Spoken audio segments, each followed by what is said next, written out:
So, hi everyone. Welcome to another BYOB live stream. So everyone out there, please say hi in the chat box so we know you can hear us. And if you can't hear us, say you can't hear us. If you can hear us, say hi. So we know you're there. We know you're listening. So before we start, I just want to introduce Michel. Michel is joining us from WeChat Labs. And I'll leave it. Maybe Michel, you can give us a quick ChatLabs. Give us a quick introduction of yourself. Hi everyone, I'm Michel Tjoeng. I'm SVP at ChatLabs, and we help premium brands with their WeChat strategy. Previously, I worked in the luxury industry as well, so I know the client side element a bit as well. Short and sweet. I like it. Yeah. Thanks, Michel. Just want to say hi to everyone who's joined. Agatha, hi. Pam, Danielle, hi. April, Marco, Eva, Tarek, and Jean. Hello, Gary. Emily, good to see you here. So Emily and Louisa, I want to say thanks to Emily and Louisa before we start as well, who are doing all the hard work, all the production, all the slides, all the videos. Basically everything you see, these guys have helped with. So thank you, Emily. Thank you, Louisa. Guys, if you're joining us, please let us know where you're joining us from. Hi, Jeremy. Hi, David. Are you guys in the UK? Are you in America? Are you in China? Yeah, there's a poll. So vote in the poll, guys. Participate. Participation is the name of the game. Oh, look at that. Wow. Mostly from UK. Quite a few from Asia. It's interesting. Hi, all our friends from Asia. It's getting quite late over there, right? Yeah. Good evening, Asia. Good morning, US. 3. And good afternoon, UK. Shanghai, Anne. Great. Shanghai. We're jealous. We want to be in Shanghai, but we're not allowed to go because we're locked down in the UK, unfortunately. So enjoy Shanghai. Any Dutch people? Iemand van Holland? Nee? Ooh, Italy. Buongiorno. Madalena, welcome from Italy. Louisa, you're not in Germany, you're in London. Marco, hi from Germany.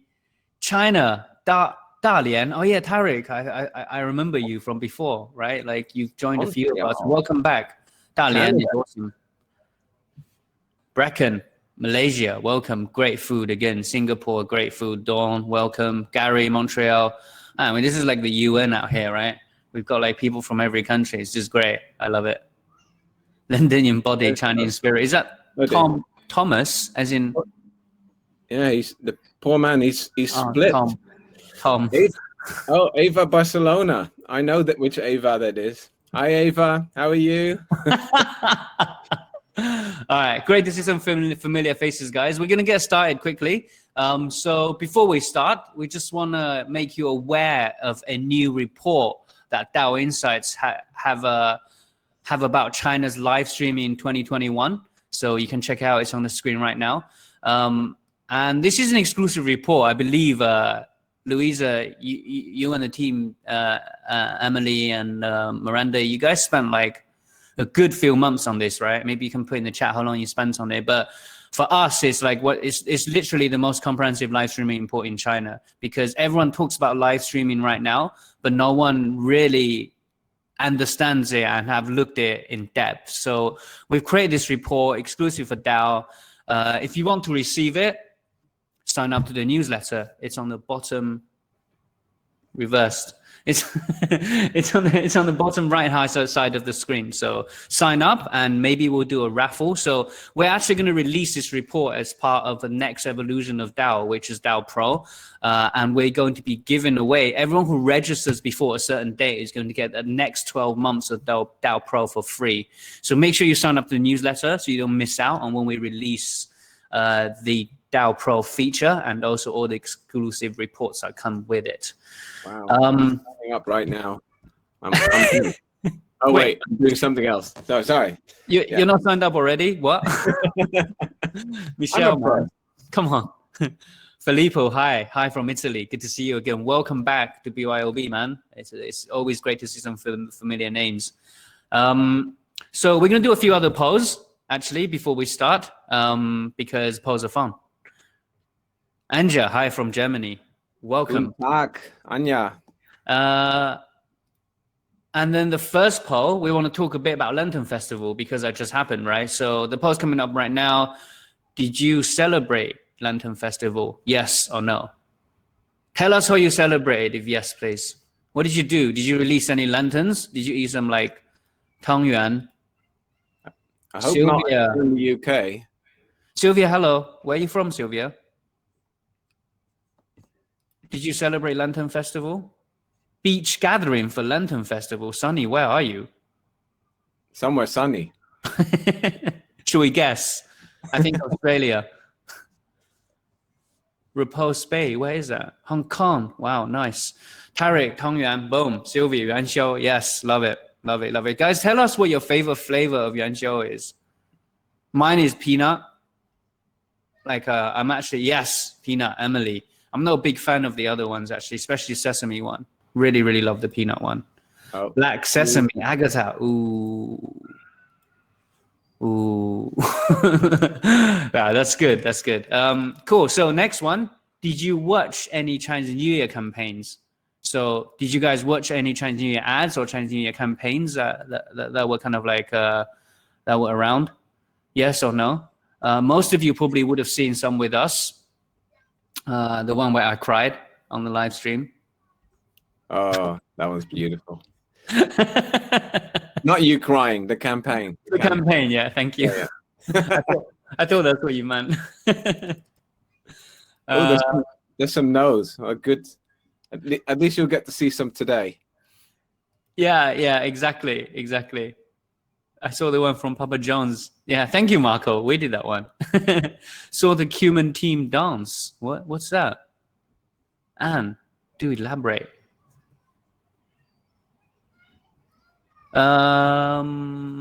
Okay, so more polls. Just quickly, 3 more polls to understand a bit more about our audience.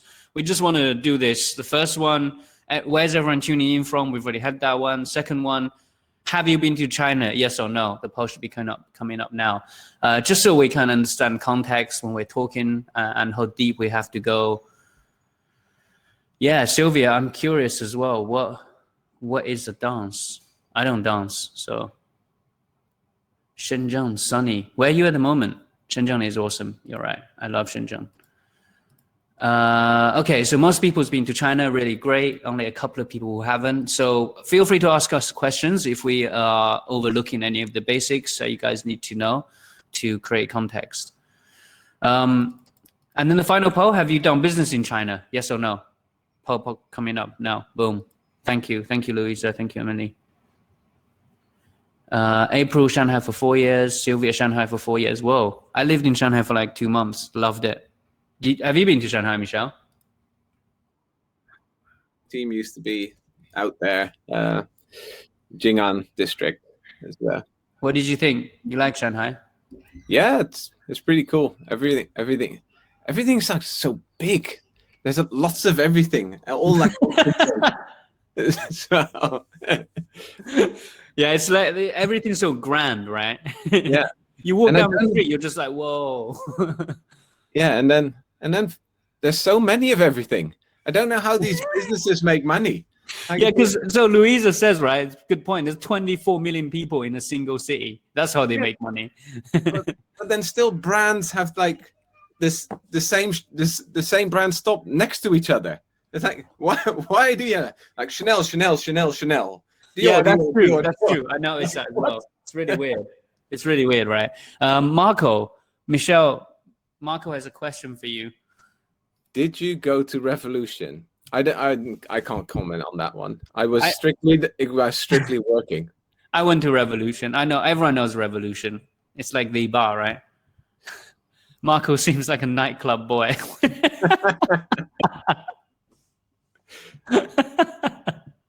All right, guys. Talking about campaigns, not where to go out in Shanghai. Maybe we should do a stream on that one. Yeah, maybe. We'll bring Marco up to tell us where to go. All right, cool, guys. Let's get into the stream. So this is, as I mentioned at the start, it's a joint event between Qumin and ChatLabs. Obviously, I'm from Qumin and Michel is from ChatLabs. We'll be discussing 5 Chinese New Year campaigns on WeChat, and all of these will discuss the insights, not just from the platform, the technology, but also from the people and culture perspective as well. And all of these will also be available as a white paper, and you can register your interest. It should pop up on the screen now. Right there. Book. And before we get into it, just another very quick notice that I'm speaking, there we go, register your interest, bottom right-hand side of your screen now. Just a quick note, I'll be speaking to the WeChat conference tomorrow morning as well. And that will be at 9 a.m. UK time. I'll be speaking about WeChat channels, which I think is going to be the format that everyone should be really watching for in 2021. And I'll dissect a little bit more about WeChat channels, how to succeed on it, what's the difference between channels and other short video platforms. I learned a lot just doing the presentation. So you guys should definitely check it out. The one session is free, so you can actually attend the session for free. And if you need to attend the full conference, we have some invites. So just message us, get in touch, LinkedIn, whatever, email, anything, Clubhouse. WeChat. WeChat. Guys, put a thumbs up if you're on Clubhouse and thumbs down if you're not on Clubhouse. I want to see how you guys are doing. Tomorrow, right? Tomorrow, yeah. So tomorrow night, whoa, look all these thumbs ups. Everyone's on Clubhouse. You guys are, I'm addicted. I bet you guys are all addicted as well. It's a nightmare. Barry, Sabrina, Jeremy, you guys need to get on Clubhouse. Maybe you don't have iPhones because it's only for iOS at the moment. It's worse than TikTok. You open the app and suddenly like you've lost 3 hours of your life. I know. It's crazy, right? It's crazy. So, Michel, what's your Clubhouse username? I'm at Arnold Ma, so come and find me. Michel? I'm at Michel T. Michel T, like Mr. T. Yeah, like Mr. T, but more muscly. Marco, I like that. He invested 3 hours of your life. It's true. It's an investment. That's what we like to tell ourselves. I'm not getting that time back, Marco. It's like spending it a revolution. Wait, Marco, is Marco Mark? Is that the different one? Marco and Mark. Oh my God. So many people. Okay, Michel, so do you want to do a quick introduction about connection between WeChat and Chinese New Year? Yeah, so WeChat, so for those who don't know, is obviously one of the largest social media platforms in China. It's not really just a social media platform. Like a lot of people confuse it with, is that like the WeChat or the WhatsApp of China or something like that? But it's not just messaging. It's really a whole ecosystem. And brands use it in many different ways. So you can push content on there. You can do messaging with your friends and family. Also messaging with the brand. So you can actually have an interactive conversation with the brand, because a brand is basically your friend within WeChat. And then you look at it really like, it's more like iOS than it is than WhatsApp. It's like you can install different kind of apps on there. People in China don't like to download like full-blown apps for simply everything. They just have mini apps within WeChat that you don't have to download. You just open them and you can engage in different experiences. Could be games, could be ordering your coffee at Starbucks. It could be hailing a taxi. It could be lots of different things. Even getting a hair appointment, which is something that we can't get here, can we, Arnold? Which I need. Don't even start.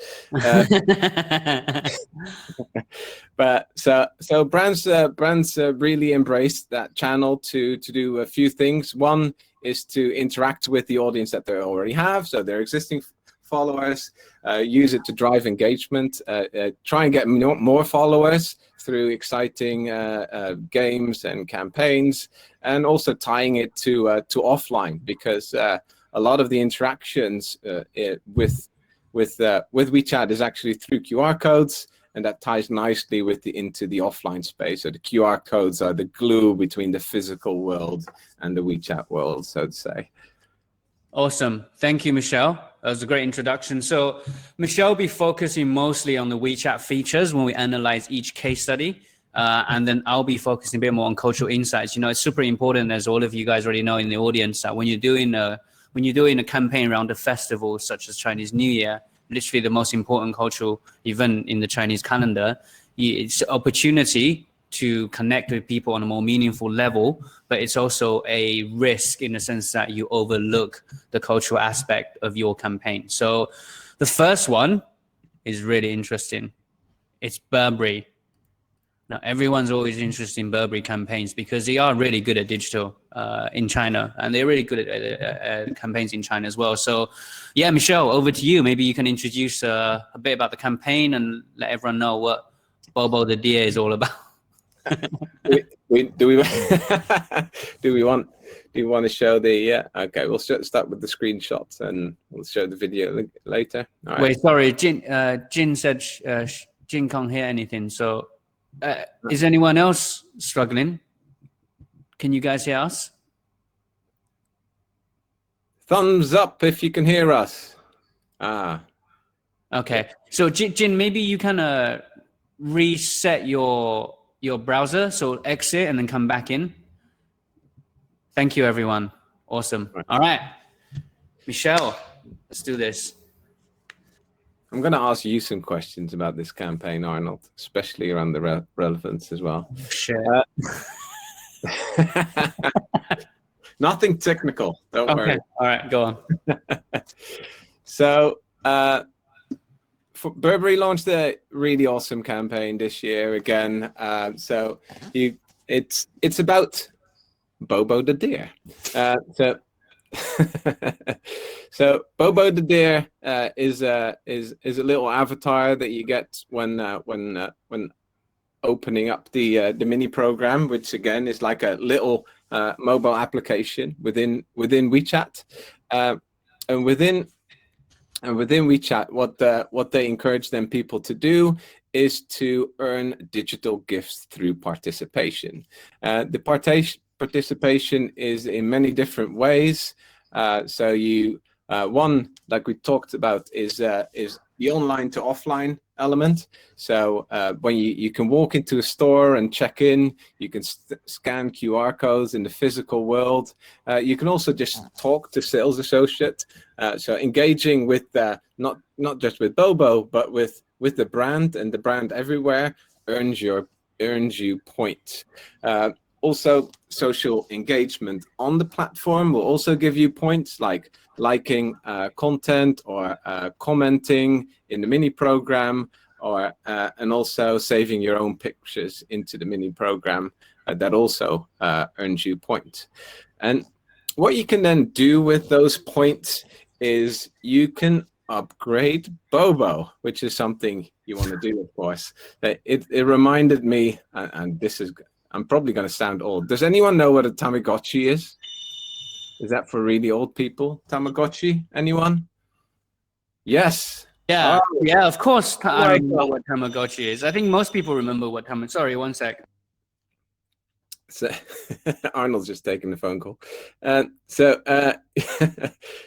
Tamagotchi, yeah. So it's a little animal that you sort of raise and grow up. You had those little devices, right, when we were younger. And it kind of reminded me of that. So you have this little avatar. You can see when you open up how many people are participating. So quite a lot of people at that point already, and that was early on in the campaign. I don't know how much they total at.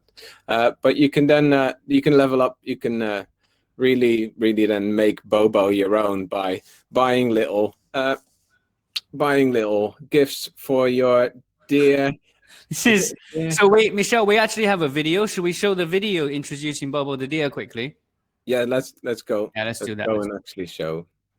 So here we got the long form article.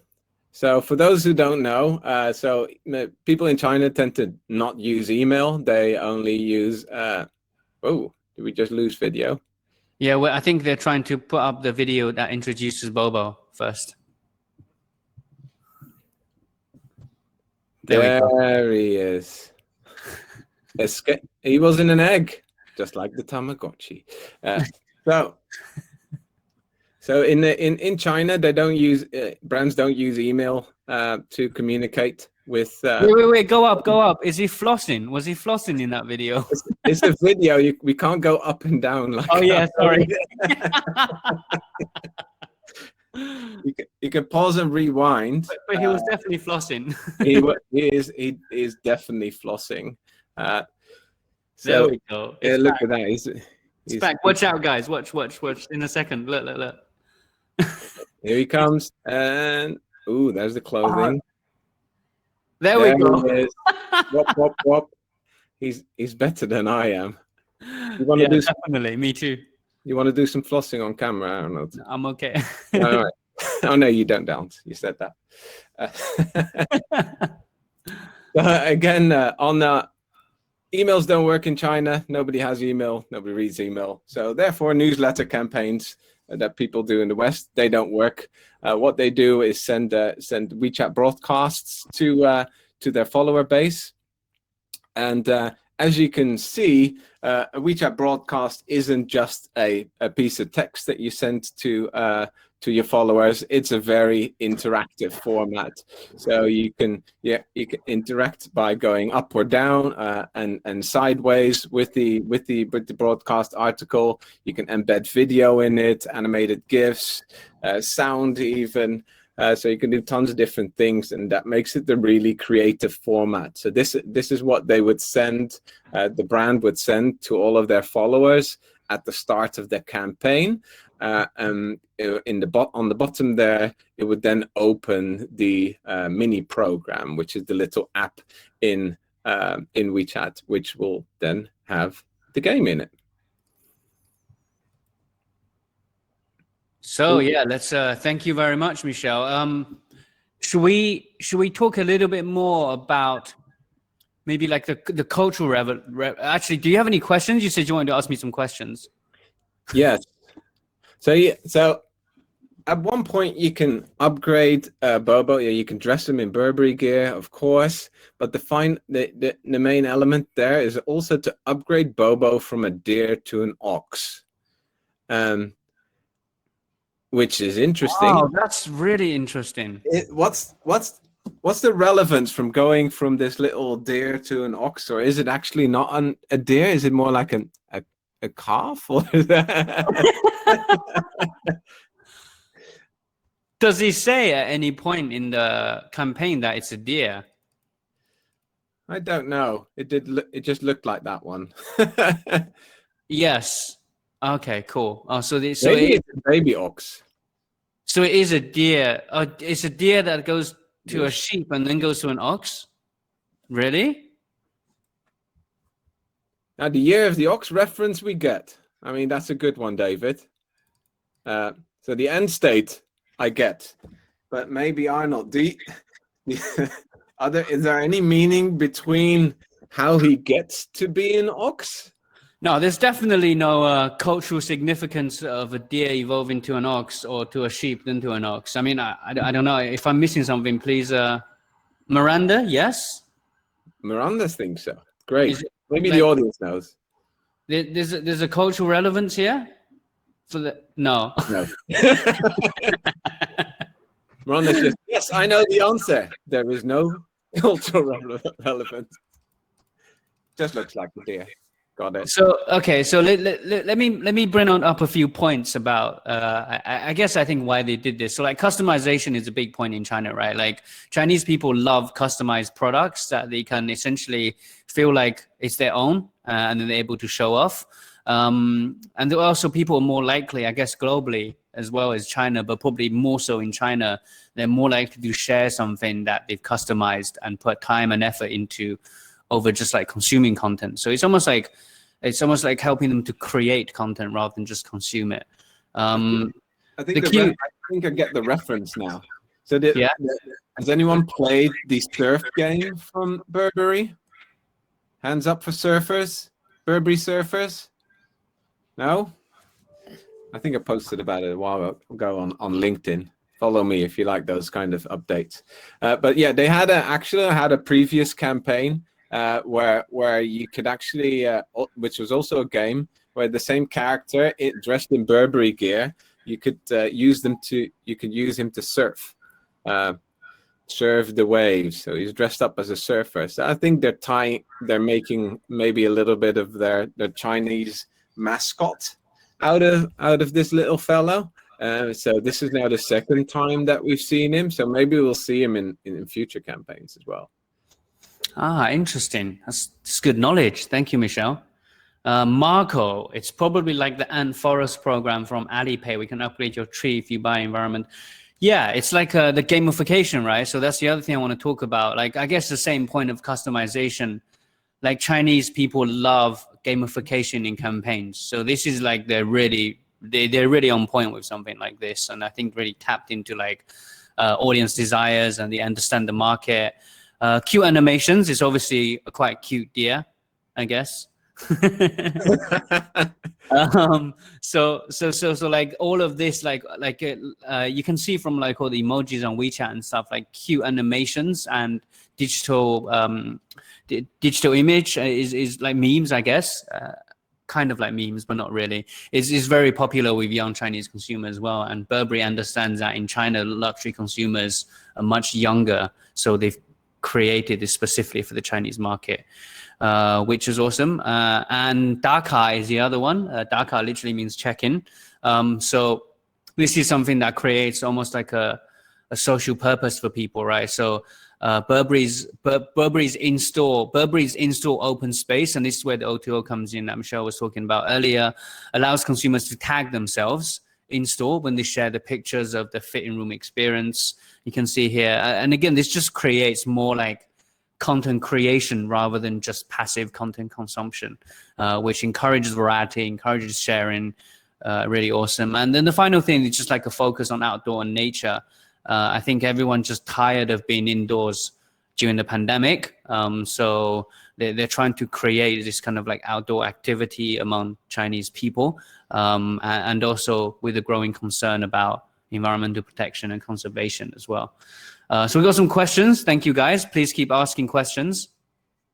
The first one is from April. When you say younger, are you talking about 20s?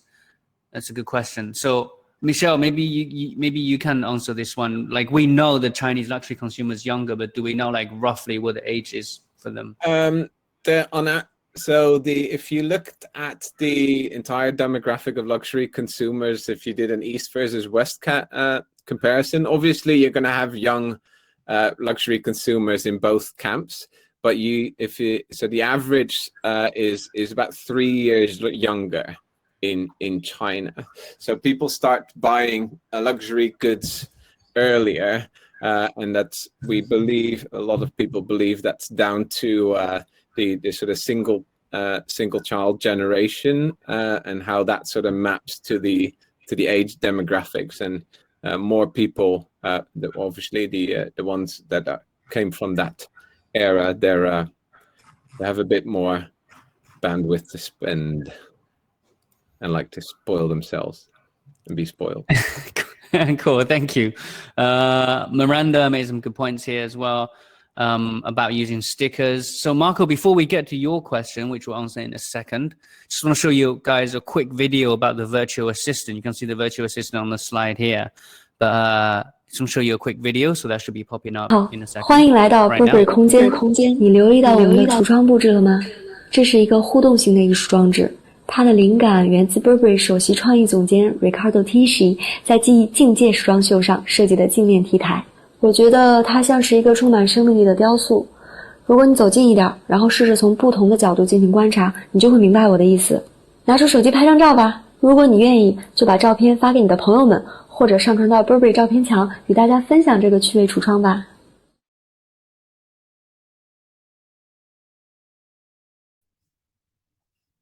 So that's pretty cool. So you would earn points through going through that introduction of the sales associate who introduces the store, etc. And then you can also upload the pictures of yourself in there in the store, and you can share that, Marco, and get points for that. I believe you could also share the deer that you've upgraded. I actually didn't try, but I think you can.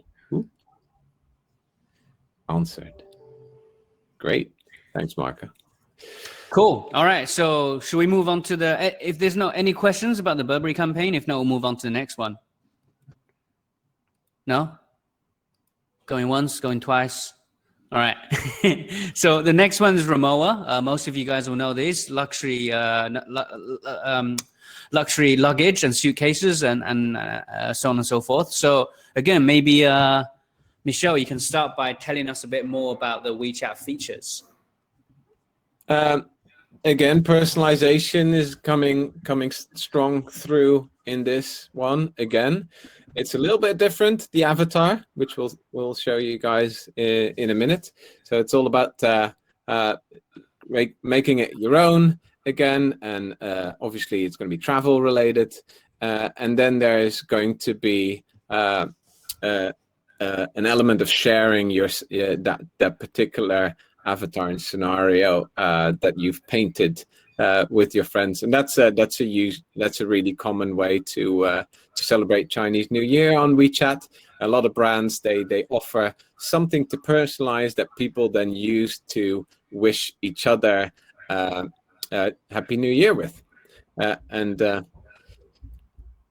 I think Arnold is interesting to me. Like there's so many brands that sort of offer these personalized experiences where you make your own card, or for example, earning the red envelope cover, right, in which you can then give money with.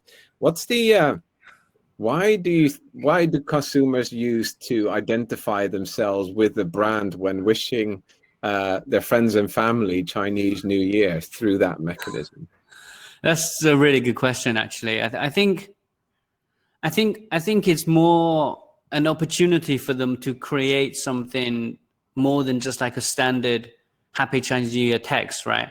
And also, I think they just don't mind when it's associated with maybe like the brand or the product that represents them as a person.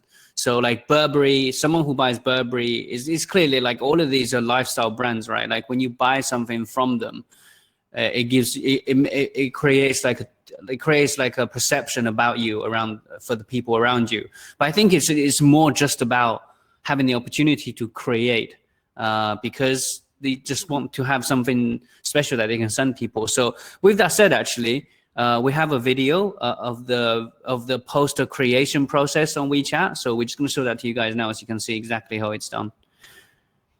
Yeah. So again, by the way it's loading, you can see it's a mini program.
Okay, so I mean, oh, let me go again. So yeah, travel's obviously big. I guess we'll talk about that in a minute, Arnold.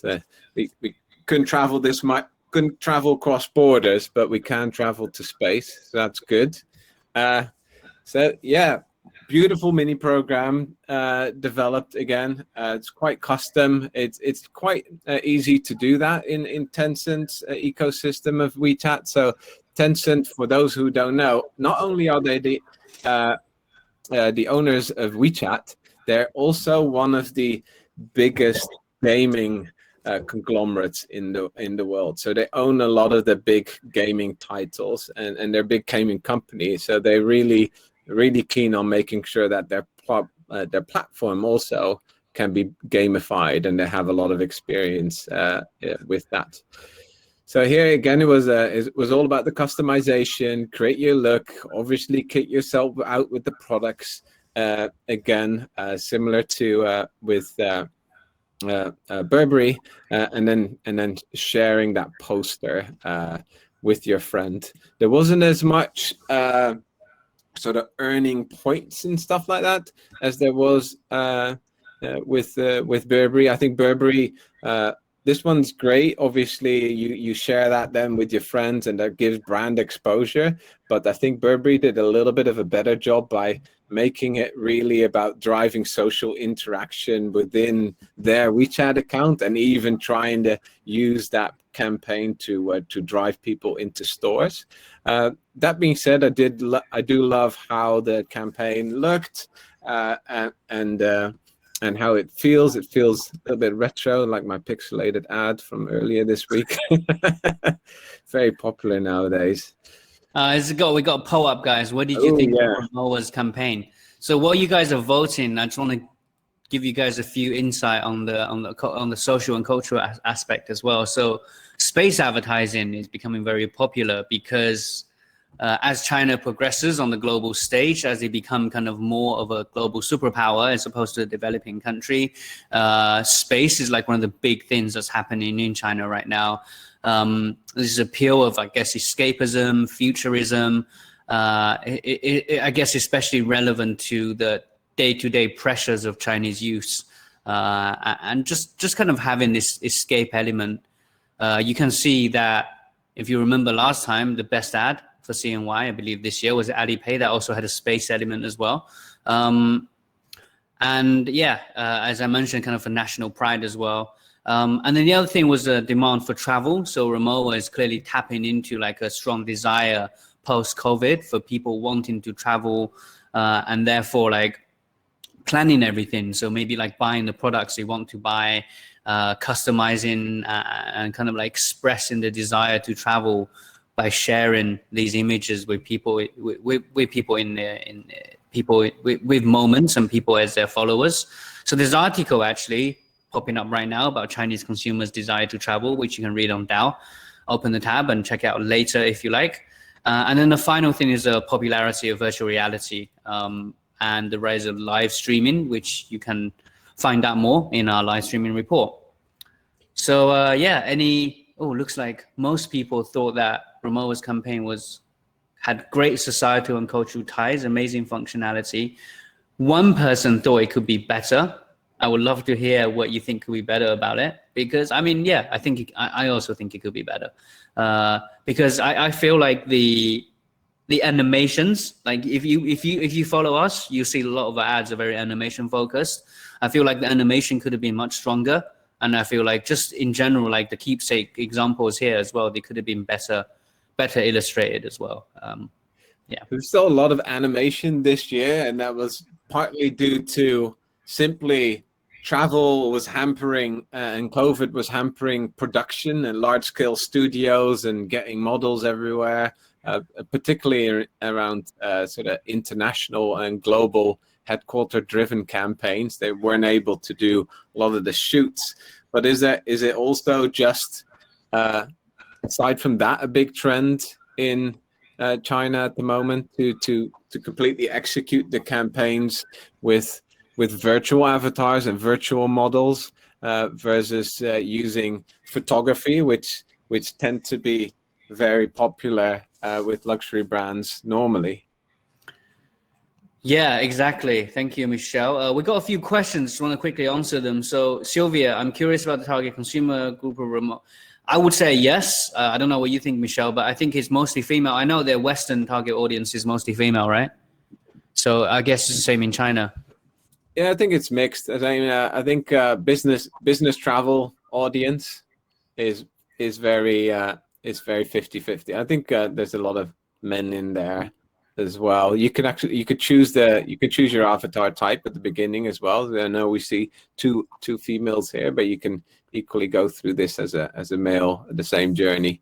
But I don't know that's behind how many were created for each gender. I'd love to know that one. Yeah, so yeah, Louisa made a good point. You mentioned as well, Michelle is a male avatar, but I think Sylvia makes a good point that it's kind of like, I mean, I can't see myself going in and customizing my outfit and my suitcase. I this feels like a very female-oriented game. But anyway, the next question, Peter, is this game only for this campaign or ongoing game? I think it's just for this campaign, right?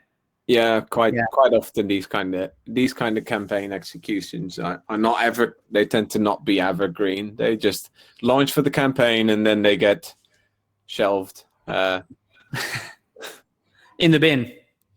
Not in the bin, just in the shelf. You can take it out, dust it off, recustomize it.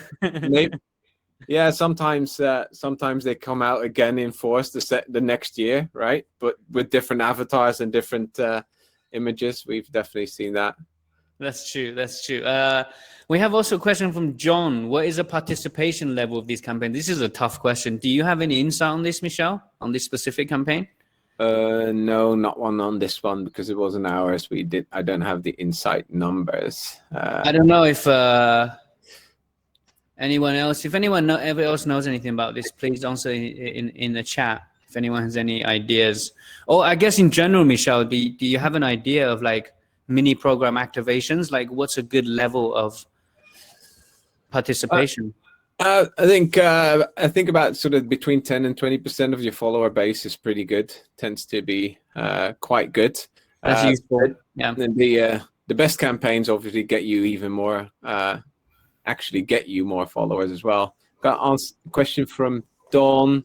How do you attribute the sales models to it? So that's actually quite doable. So how it works is that a lot of the times when you follow a brand on WeChat, at one point or another you're being asked to opt in, and that ties you to a phone number.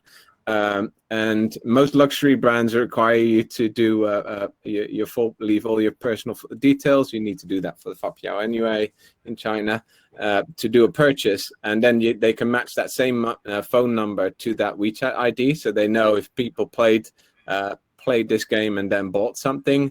The other thing that the campaign does is at the end of it opens up the e-commerce mini program. So if someone bought directly from this campaign to the mini program, they can also see that in their analytics.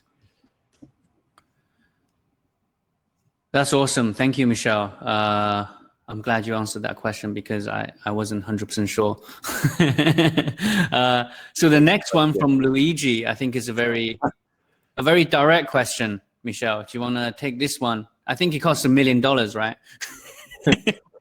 That was maybe the Burberry one. I mean, the Burberry one so any campaign that uses the whole points and prizes and tracking every single point based on every single interaction, and Burberry has millions of followers as well, so you can imagine how much traffic and interactions that generates that you then need to measure and distribute points into the system. So that will be probably a very expensive mini program. Arnold, the Burberry one. This one's actually not too bad. It's just personalizing a poster that you can then share, and there's some animation stuff in the middle, so I can't judge to the creative cost. Arnold maybe, but I don't know. This would be, I'm guessing, $20,000-$30,000 development cost plus the creative. Yeah, something like that. I mean, we did a similar one for Net-a-Porter. Sorry, sorry, Michel. I actually gotta take this. Do you mind just maybe talking a little bit about the? Sorry, I'm really sorry, guys.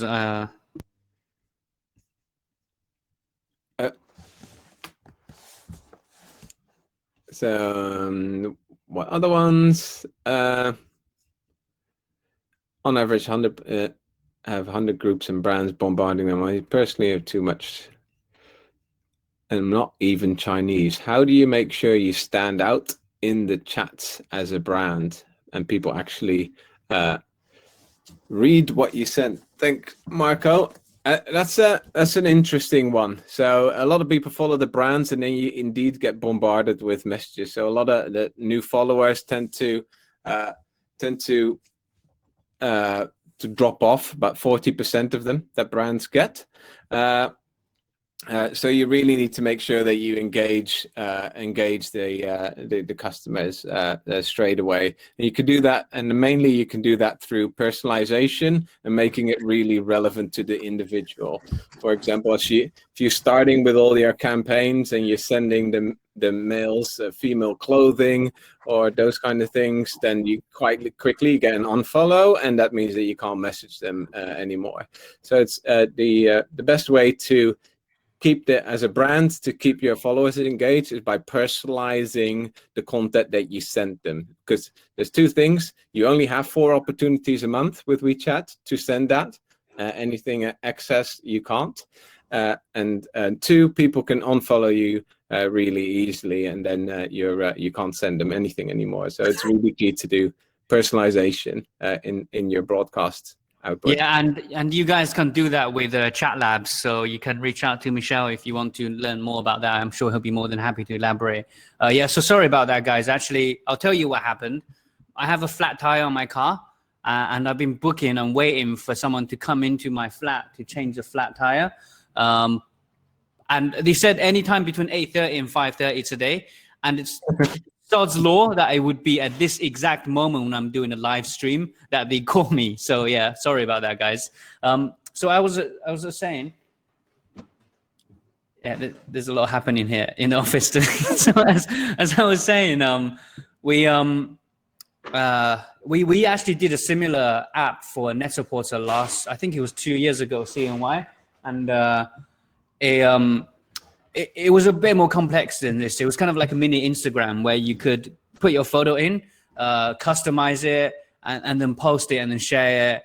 There was a lot more kind of like customization features. I think that costed around somewhere between it must have been around $50,000. So just give you guys an idea of like how much these things cost for creative and development at the same time. I think it was like $50,000-$60,000. Oh yeah, there we go. There's a case study. You guys can check it out at the bottom right-hand screen right now. So yeah, thank you, Louisa. Thank you, Emily. Cool. So should we move on, Michel? Yeah. Should we skip 1 or 2 or not? Because I don't know if we're running out of time in 10 minutes. So I was wondering if we pick one, or we're still going to go through all of them. No, I think it's okay because this one's scheduled for an hour and a half, so we still got like another 40 minutes. Oh, okay. So sorry, let's go to Zhou Sheng Sheng or Chao Sang Sang. Chao San San in Cantonese, I guess. Yeah, do you want to enlighten us? Yes, there we go. Guess what, guys? We have another little animal. No way. No way. It's like, if you don't use a little animal in your campaign, you're basically not relevant. So this time it's a penguin. I can't do a custom poll just right off the bat, can we? Who knows? In the chat. You can. If you ask for poll, Louisa and Emily can help us to create it. Paul, Louisa, can you ask the audience who knows what the penguin's for? Where the penguin comes from, basically. Where does the penguin come from? Yay, nay. How about in the chat? First one to guess it right. Yay! Yeah. Miriam. So Tencent, the owners of WeChat. Now. Me. No. Me. Louisa, the penguin comes from me, really? Oh no. How do you produce a penguin? Madagascar, David. That's brilliant. Oh my! The penguin comes from the Arctic. Happy feet. QQ. Yeah, it's Tencent, guys. Well done. Mim is also right. QQ is the same. So yeah, depends on what kind of penguin. That's true. Some penguins come from Africa, right? Yeah. So Chao Sang Sang, they did. So this is a jewelry brand in China, one of the biggest one, and one that really is heavy on Tencent. If you go on ChatLabs.com, you can download some of the white papers as well around how luxury brands are using WeChat. And Chao is rated like #1 in terms of the use in WeChat for luxury jewelry, because they use pretty much everything you can do within Tencent, and they're very strong partners. And with that campaign, that shows it here again. So they partnered with Tencent to participate in the Penguin Lucky Draw. So this lucky draw is done by Tencent, and brands can participate in this campaign. And the good thing about that is that it drives a lot of traffic to your brand, because you don't need to go to Chao first to find out about this campaign. Basically, you can participate in the Tencent one, and a lot of different brands are in there. Some of our other clients are in there as well, like L'Oreal, for example. And what they do is you can win prizes through the lucky draw. And lucky draw is a very popular thing on WeChat. People use it a lot in their campaigns. There must be some cultural relevance there as well, Arnold, right? For lucky draws, was that something that was always been big? Yeah. Like any kind of like gambling game is very popular in Chinese culture in general. Like obviously, mahjong is like the single most popular game in China, and that's kind of like half skill, half gambling. I think people just like having the element of control, but also mixed in with the element of like luck involved as well. It's just like a really good gamification functionality. Yeah, so with Chao the control is basically you can earn chances to play, and that's quite often basically earning tickets by doing different things, by inviting your WeChat contacts to play. For example, you get them also by engaging with the Chao mini program. That was a participant, and you get also tickets. And then with those tickets, you can win different prizes, digital prizes. So Tencent gives you lots of different prizes. One is the brands that participate, they offer like coupons, stuff, money off, those kind of things. And then what you can also get, again, what ties nicely in with Tencent in the gaming sector is you can also get like virtual gift cards for games if you're a Tencent gaming member, for example, and lots of different other prizes like red envelopes as well. Yeah, so April, yeah, you're right. Also very popular Chinese people use animals like Xi Yang Yang Yu Hui Da Long. It's a children's show. Most people in China would know what that is. And Ziana, am I pronouncing it right? Sorry, Ziana, thank you for sharing that. Well, you can see Michel mentioned the ChatLabs report. Yes, Ziana, great. Thank you for sharing, appreciate that. Yeah, so a few things, I guess a few cultural insights. There's a few lucky symbols here that you can see, like obviously the fortune cat, the wavy cat, the lucky cat, the lucky fish on the red envelope, and also, as we mentioned earlier, like lottery June Chinese New Year is a very big thing, because Chinese New Year is always seen the time of luck, so people want to kind of like, I guess, take advantage of that luck with any kind of like a gambling or luck-based gamification. Yeah. It's very wealth related as well, right? You wish people prosperity in the next year. Exactly. And the other thing was like blind boxes is becoming very popular in China. We actually will be doing like a blind box campaign with one of our clients, but the penguin lucky draw, right, is basically similar to that. I love this penguin working out on this first screen. That's like me. It's not working either. Yeah, exactly. Like the penguin. Next year's campaign with the penguin, he's got massive guns, like you can, yeah, like massive chest, and just like you can check out the blind box market on DAO if you're interested in that. But it's a massive phenomenon right now. And the penguin lucky draw is basically like a virtual blind box, right? You have the chance to win red envelopes, vouchers, like stickers and stuff. It's like super gamified. I mean, this is kind of stuff. This is one of my favorite campaigns so far, actually, because it just makes it really engaging, really interactive. and it gets people involved, right?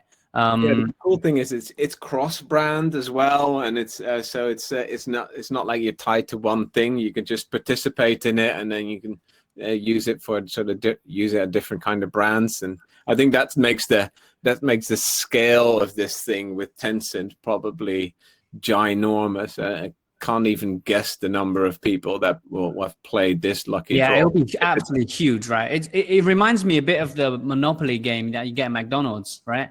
Yeah, it's just like it just has such a gaming kind of gambling attraction to it, and also a lot of the stuff you win or the gifts represent luck and hope for next year as well. So if you do, you obviously do want those because it shows that you're lucky for the next year. Cool. Let's go to the audience. So Peter, I would guess games in WeChat could increase more engagement and acquire more followers. Just curious about, would gaming element and lucky draw help drive more sales conversion? Any data or insights? It's a good question, Peter.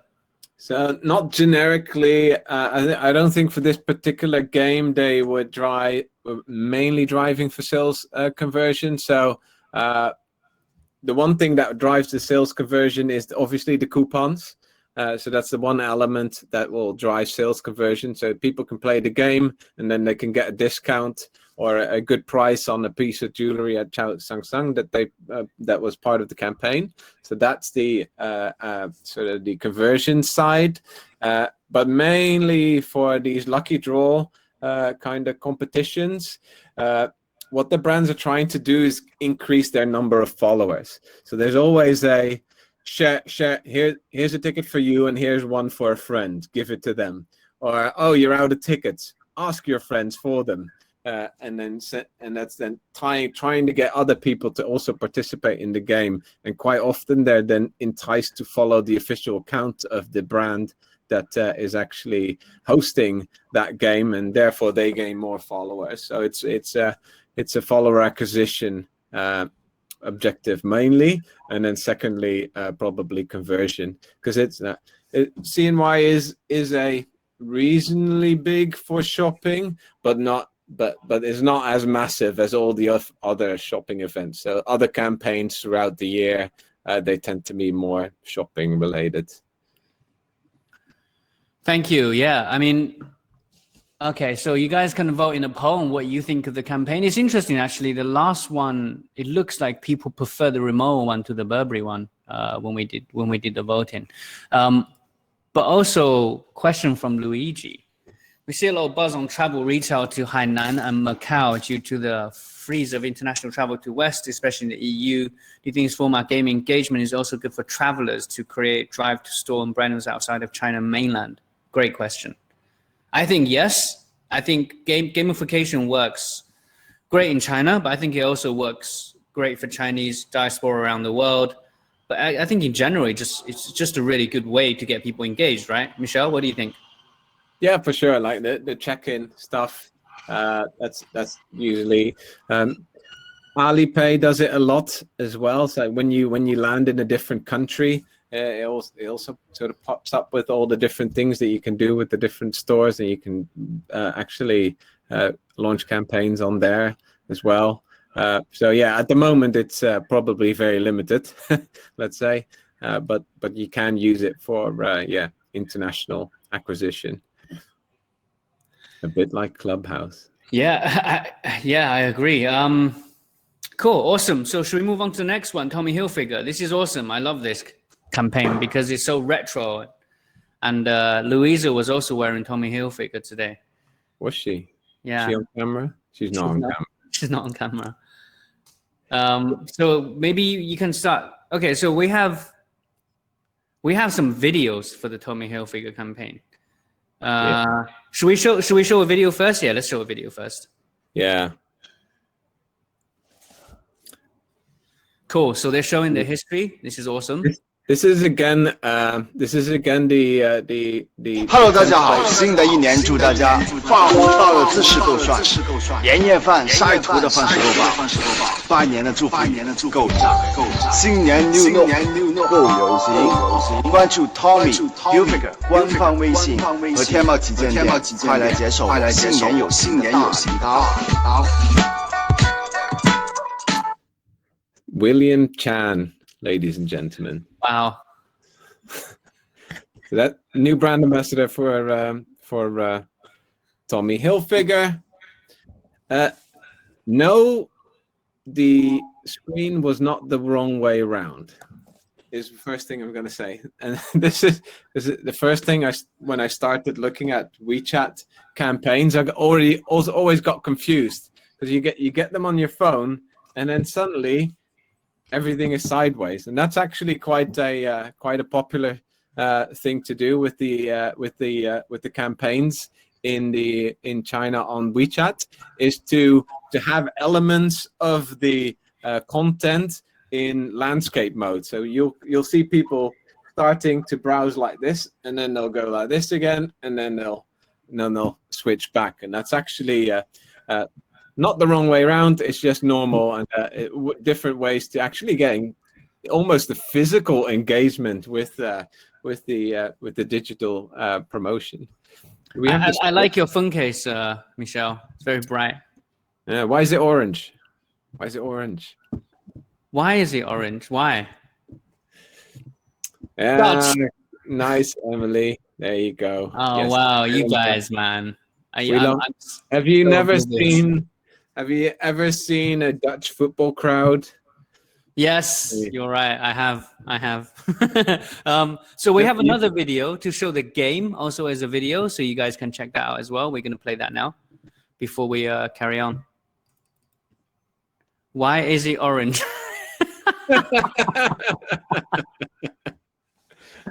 Oh, this game is awesome. Wow. This is pretty cool, actually. Yeah, you have a little Tommy Hilfiger ball that you have to navigate through the maze. Oh. Who's playing this game? Is it Miranda? Louise is stuck in 1991, probably because she wasn't born yet. I don't know. She wasn't. So this is really cool. So you navigate the game, and every time you unlock a little bit of history of it was Ziana. Ziana was playing. Well done. You got to the end. You got to 2021. What did you win, Ziana? I know. Shana is yeah. She was not born then. I know that for sure. It was hard. Yeah, thank you for doing the videos, Daniela. And is he a Chinese name? Is he Shana? Was I pronouncing it wrong? No, it's a girl. Oh, okay. You didn't win anything. But you learned the history of Tommy Hilfiger through the ages and the heritage behind the brand, and that's most important. That's why they're doing that. I think it was a pretty fun game, actually. Like, all things considered, in as far as branded content goes, right? It was pretty cool. It was pretty cool. Great.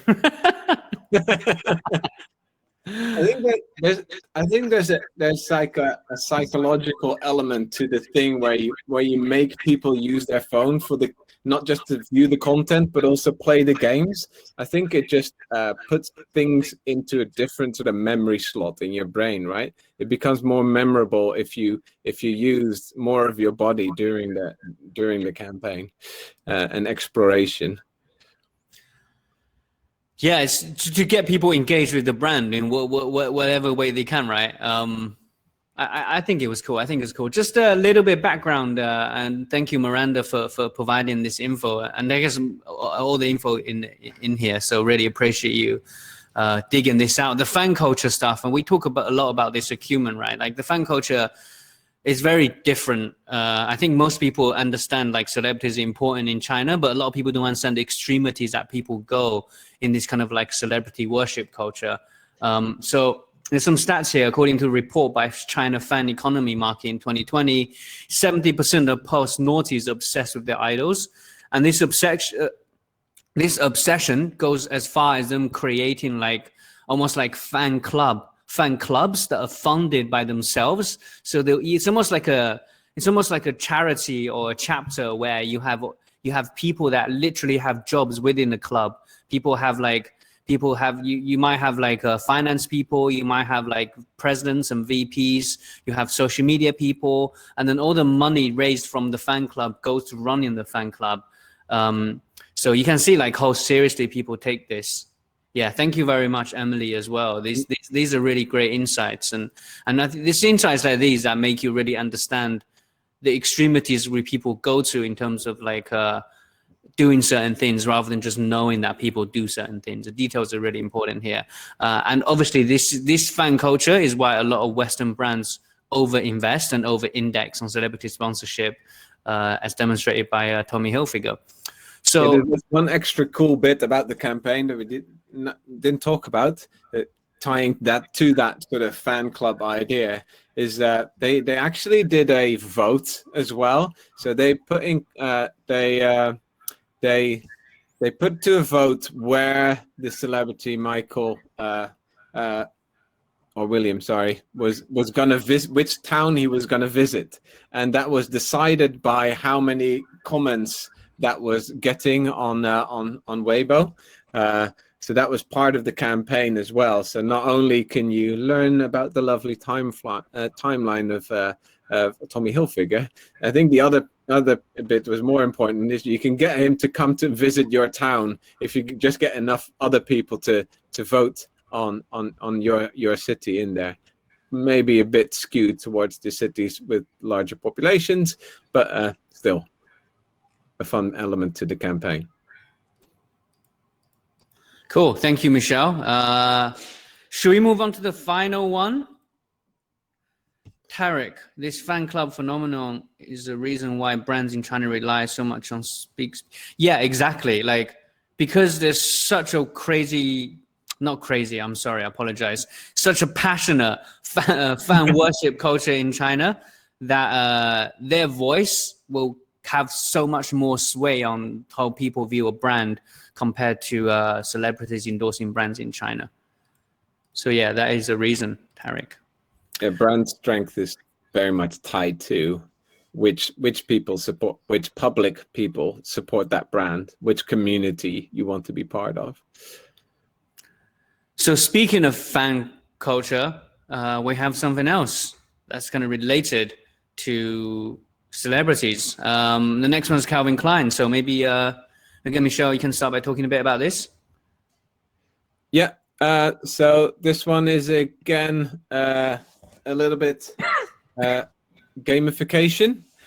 So the execution is a little bit different. It's a ball lottery.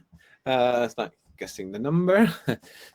It's a big phenomenon in the UK, but didn't know it was such a one in China as well. So yeah, you can win different prizes like discounts, and you can also get cards, so personalized cards, WeChat cards, that is, with the KOL on it, and you can share those. And the way to earn points is to becoming a VIP or actually buying something. So it's fairly a bit more money incentivized than the other campaigns, which were more around the engagement. But also, and this is the example that you see here, you could earn points just by watching the different videos, so engaging with the contents of the campaign, and then you can win rewards yet again.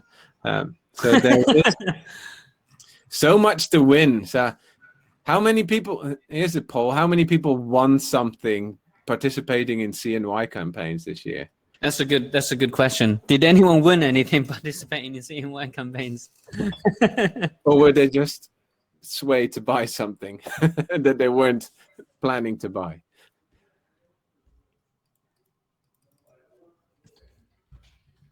Oh, still no's. No sad face. Ooh, someone won something. Let's ask who that is. Oh, yeah. What did you win? One person voted they won something. Tell us what you won, please. So we also have, while we're waiting, we also have a video of the KOL. So let's play that video now, and then so you guys can see what this is all about.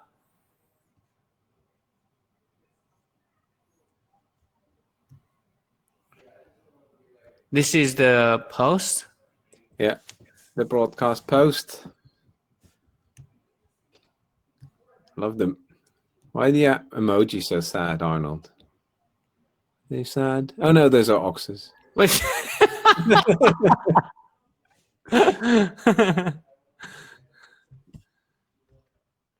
There he is. That was it.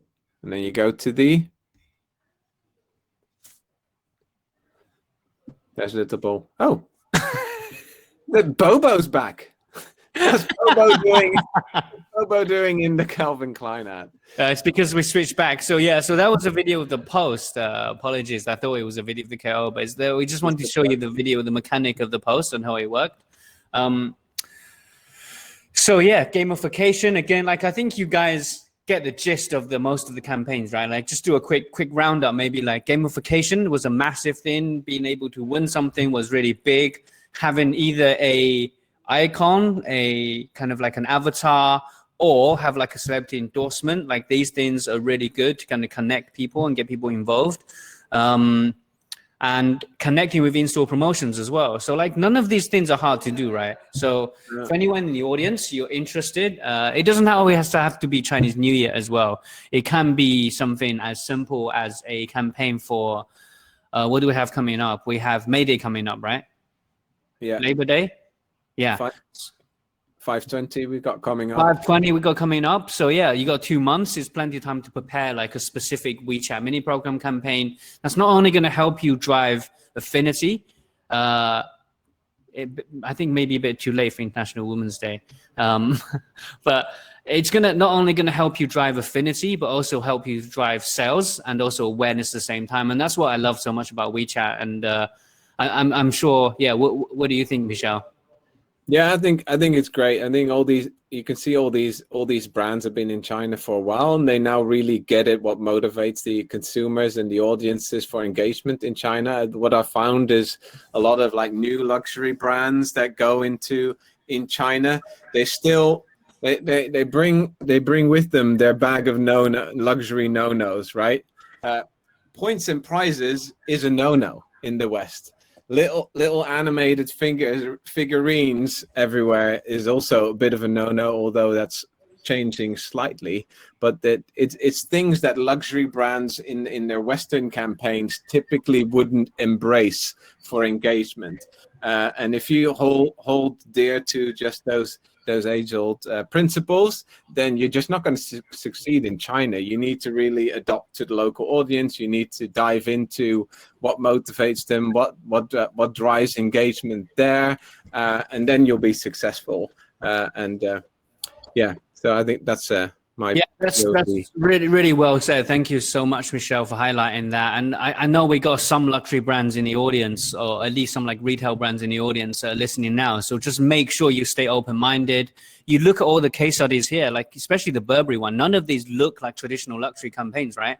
But they work in China, and this is what people want and expect in China. So keep an open mind. Speak to Michel, speak to us, and we'll be happy to help you guys come up with a campaign idea. Just finally on this, on the Tommy Hilfiger one, the Calvin Klein one, two things. One, red underwear is traditional, like lucky if it's your year, if it's like your birth year. And so Calvin Klein has two colors, right? It's red and yellow, or red and gold, basically. So it kind of creates that desirability for people, and it's also limited edition as well. So they launched a lot of limited edition products, and this works really well when you can create like the match between product and also between between limited edition products, and also aligned with the campaign as well. So we have also the video now for the KOL. So I mentioned earlier we had one, but it's been uploaded now. So we're going to play that now, so you can. 要做的事情是做音乐，做音乐。过年最想吃的是家人炒的菜。穿上 CK 做最牛的音乐。我最想学习瞬移，是最简单舒适的这个卫衣和 CK 牛仔裤。我觉得穿上 CK 的服装，自己哪里都酷。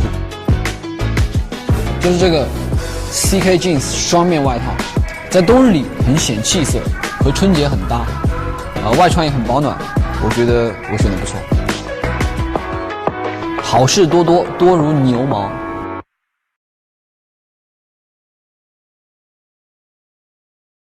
The sort of interesting point that when I was running brand campaigns in the West, the brief to the creative agencies was always to shoot in portrait because it needed to work on mobile for social media, which in China is just not the case. So yeah, at the point of creation, you already you need to decide differently for the Chinese market. You can shoot in landscape and it working on social media there, unless you're publishing it on TikTok or Douyin or something. You're on mute, Arnold. Classic. Welcome to 2021. So it's interesting actually, because I always thought, I'm a big fan of portrait videos, but I'm just surprised to see still so many landscape videos. Anyway, we can talk about that another day. So if you're interested to learn more about Chinese New Year, because I mentioned earlier about red underwear and stuff, check out the link. We have a Chinese documentary on DAO Insights. It's a video documentary made by the awesome DAO Insights team. So check that out. You can watch the full video to understand a bit more about Chinese New Year. And I think that's pretty much it for today. Yeah, that's a good question. We will also be distributing the white paper right now, I believe, right? After the event, sorry. The white paper will be available after the event. I think it will be, I'm not sure whether it will be in the handout section or it'll be in the newsletter. Maybe Louisa, you can, there we go. The white paper right here. Who wants the document? Yes. With all the pretty. Get this white paper, check it out, make sure you read it, and get in touch with Michel, get in touch with anyone at Qumin. Right here. No, other side. Yeah. Yeah, so check this out, guys. So once again, thank you everyone for tuning in. Thank you, Michel. Thank you, Daniela, and also Shana in the background. Thank you, Louisa, Emily, Miranda. Thank you, everyone. We appreciate you everyone. Time. Thanks for all the questions. Thanks for all the comments. Thank you, Arnold, for hosting. Thank you, Michel. Thank you for all your insights. Guys, enjoy the rest of your day, and we'll see you at the next BYOB event. Bye, guys. Bye.